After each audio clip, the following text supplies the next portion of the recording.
चलो देखो प्रमेय 6.5, इससे पहले हम लोग 6.4 कल पढ़े थे। वो था कौन सा? एस समरूपता। ये क्या है? एस समरूपता। देखो सवाल मतलब प्रमेय क्या बोल रहा है कि यदि एक त्रिभुज का एक कोण, त्रिभुज का कोई एक कोण दूसरे त्रिभुज के कोण के बराबर हो, कोई एक कोण दूसरे कोण के बराबर हो, संगत कोण बराबर हो, तथा इन कोणों को अंतर्गत करने वाली भुजाएं, मतलब ये जो कोण बना है दो भुजा से बना होगा, वो दोनों भुजाएं दूसरे त्रिभुज के समानुपाती हो तो वह त्रिभुज क्या होंगे? समरूप होंगे। जैसे मान लो एक त्रिभुज है ए बी सी और एक त्रिभुज है पी क्यू आर, ठीक है। तो यहाँ पर बोल रहा है कि मान लो कोई एक कोण, मान लो कोण ए किसके बराबर है? पी के। साथ ही ये इसको, इस कोण को कौन बना रहा है? दो को भुजा ए बी और ए सी, और इसको कौन बना रहा है? पी क्यू और पी आर। तो ये दोनों भुजाएं क्या है? समानुपाती है। ये दोनों भुजाओं के बीच का कोण, ये दोनों भुजाओं के बीच का कोण, मतलब दो ये कोण बराबर और भुजा समानुपाती है। तो हमको दिखाना है कि त्रिभुज क्या होते हैं? समरूप होते हैं, ठीक है। तो देखो सबसे पहले क्या क्या दिया गया वो लिख लो। दिया है त्रिभुज ए बी सी तथा त्रिभुज पी क्यू आर में कोण ए बराबर कोण पी। ए किसके बराबर है? पी के बराबर है। साथ में क्या दिया गया है? ए बी बटा में पी क्यू बराबर ए सी बटा में पी आर। ये दो चीज दिया गया है। देखो ये साइड एंगल साइड ये हमको दिया गया है। हमको दिखाना है कि त्रिभुज क्या है? समरूप है। तो देखो समरूप होने के लिए दो शर्त, या तो उसके तीनों संगत कोण बराबर हो या भुजाएं समानुपाती हो। लेकिन यहाँ पर दो को भुजा हमको क्या दिया गया है? समानुपाती, और एक कोण बराबर दिया गया है। तो हम लोग क्या करेंगे? इसके या तो तीनों भुजा को समानुपाती करेंगे या तीनों कोण को बराबर करेंगे ना। तीनों कोण मतलब ए से या तो सिद्ध करेंगे, नहीं तो एस से सिद्ध करेंगे, दोनों में से कोई एक, ठीक है। प्रयास क्या करेंगे कि ये तीनों, ये ए पी के बराबर है, बी क्यू के बराबर ला दे और सी आर के बराबर ला दे। नहीं तो ये दो को भुजा समानुपाती हम ला दे कि बी सी और क्यू आर क्या है? समानुपाती है। दोनों में कोई भी हम लोग लाएंगे तो ये त्रिभुज क्या हो जाएगा? समरूप हो जाएगा, ठीक है। तो हम प्रयास करेंगे कोण को बराबर करने का। तो ये हमको दिया गया है, सिद्ध करना है।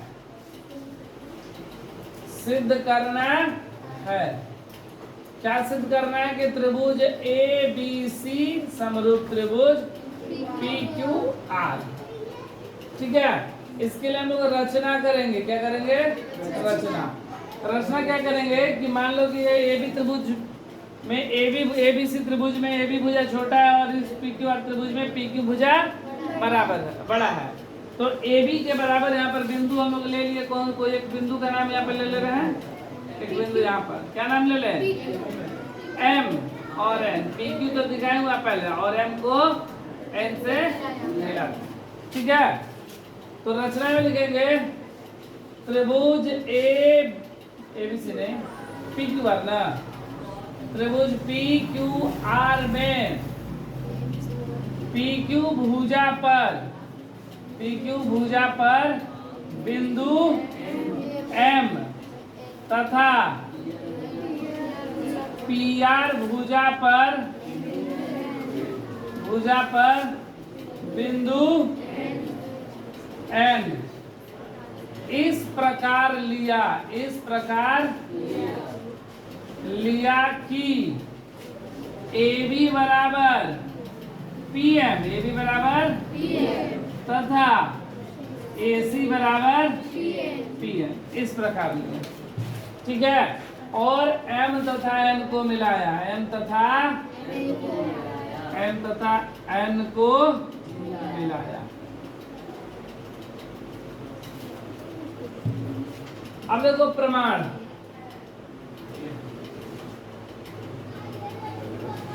देखो उनको क्या दिया गया है, ए बी बटा में पी क्यू बराबर ए सी बटा में पी आर। कहाँ से दिया है ना। अब देखो ए बी को हम लोग क्या लिख सकते हैं, पी एम। ए बी को पी एम लिख सकते हैं। ए बी को क्या लिख देंगे, पी एम बटा में पी क्यू बराबर ए सी को क्या लिखेंगे, पी एन बटा में पी आर। कहाँ से, तो ए बी बराबर पी एम तथा ए सी बराबर पी एन रचना से। ठीक है, ये रचना से हो गया, इसलिए ए बी को हम लोग पी एम लिख दिया और ए सी को पी एन लिख दिया। रचना में ऐसा हुआ है। अब इसको हम लोग क्या कर रहे हैं कि पलट दे रहे हैं। ठीक है, उलटने पर या पलटने पर, ये पलट दिए तो ऊपर क्या हो गया, पी क्यू बटा में पी एम बराबर पी आर बटा में पी एम। ठीक है, अब देखो ये पी क्यू बटा में पी एम, अगर पी क्यू में से पी एम को घटा देंगे तो एम क्यू बच जाएगा ना। इसलिए क्या करेंगे, दोनों तरफ एक घटाने पर, दोनों तरफ एक घटाने पर, दोनों तरफ क्या करेंगे, एक घटा देंगे। मतलब पी क्यू बटा में पी एम माइनस वन बराबर पी आर बटा में पी एन माइनस एक। लघुत्तम कितना, P M. P Q minus P M बराबर पी एन लघुत्तम P R minus P N. अब ध्यान दो, पी क्यू में से पी एम को घटा देंगे तो क्या बचेगा मेरा, एम क्यू। एम बटा में पी एम, और पी आर में से पी एन को घटा देंगे तो क्या बचेगा, एन आर बटा में पी एम। तो एम क्यू बटा में पी एम, इसको फिर पलट देना ना, पलटने पर क्या हो गया, पी एम बटा में एम क्यू बराबर पी एन बटा में N R, N P M बटा में एम क्यू और पी एन बटा में एन आर। तो ये क्या कहता है, थेल्स का विलोम। क्या कहता है थेल्स का विलोम, कि अगर किसी त्रिभुज में दो भुजाएं समानुपाती है तो वो उनसे जाने वाली मतलब किरणें रेखा तीसरी भुजा के, ये थेल्स का विलोम कहता है। तो थेल्स के विलोम से, थेल्स के विलोम से, विलोम से क्या हो जाएगा, एम एन समानांतर क्यू आर। एम एन समानांतर, जब ये समानांतर हो गया तो ये दोनों कोण बराबर हो जाएगा संगत कोण से। बताए थे इससे पहले वाले सवाल में भी कि अगर दो रेखा समानांतर काटती है तो उनके संगत कोण आपस में क्या होते हैं, तो ये समानांतर एक रेखा काट रहा है, इसलिए m के बराबर q और n के बराबर r। ये कौन सा कोण है, संगत कोण है। कौन सा कोण हो गया, संगत कोण। ठीक है, अब हम लोग क्या करेंगे कि प्रयास करेंगे कि ये दोनों त्रिभुज को क्या कर दिया जाए, सर्वांगसम कर दें। इस दोनों त्रिभुज को हम लोग क्या कर दे, सर्वांगसम कर दें। तो सर्वांगसम करने के लिए मेरा क्या होना चाहिए,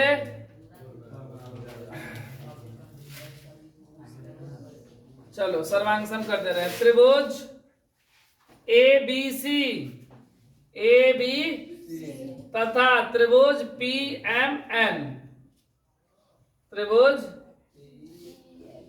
पी एम एन में। इन दोनों त्रिभुज में देखो क्या है, ए बी बराबर पी एम होगा, ए बी बराबर P M, A B P M के बराबर है, रचना से क्या हो गया, रचना से, ठीक है।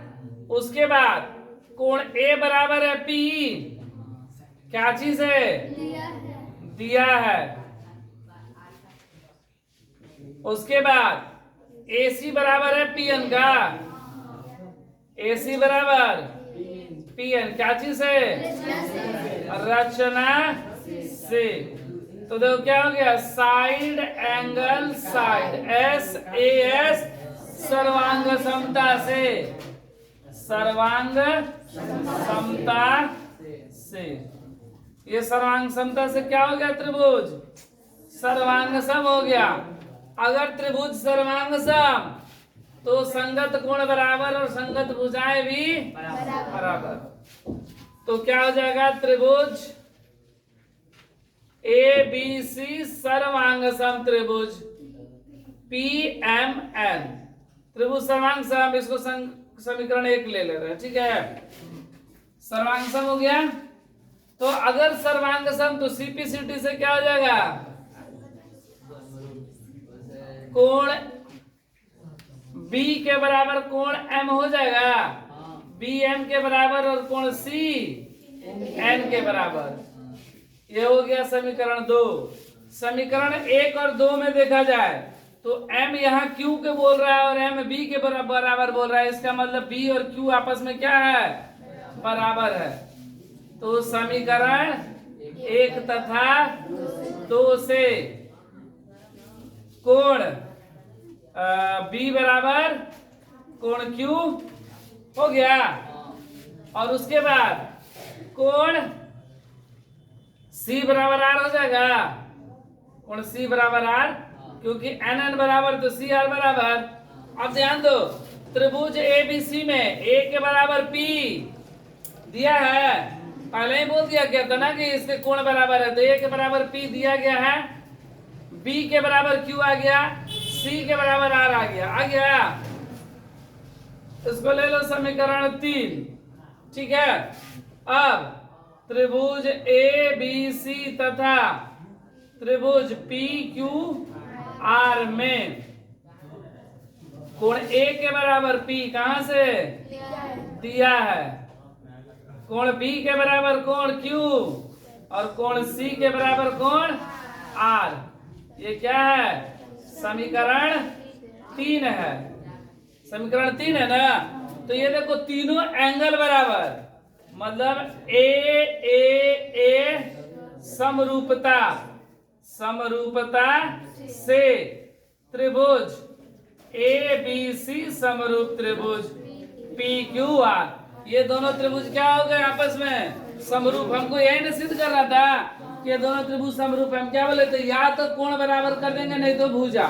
तो हम लोग यहाँ पर भुजा भी समानुपाती कर सकते थे, क्योंकि देखो यहाँ तक वही काम करते, सर्वांग सम हो गया था। यहाँ पर जो कोण लिखा भुजा लिखते कि AB बराबर PM, BC बराबर MN और AC बराबर PN, जो बराबर तो 1 हो जाता, बट्टा में चल जाता, तो S समरूपता से क्या हो जाता, वो भी समरूप। तो इसलिए ये दोनों समरूप हो गया, सिद्ध हुआ। सिद्ध हो गया।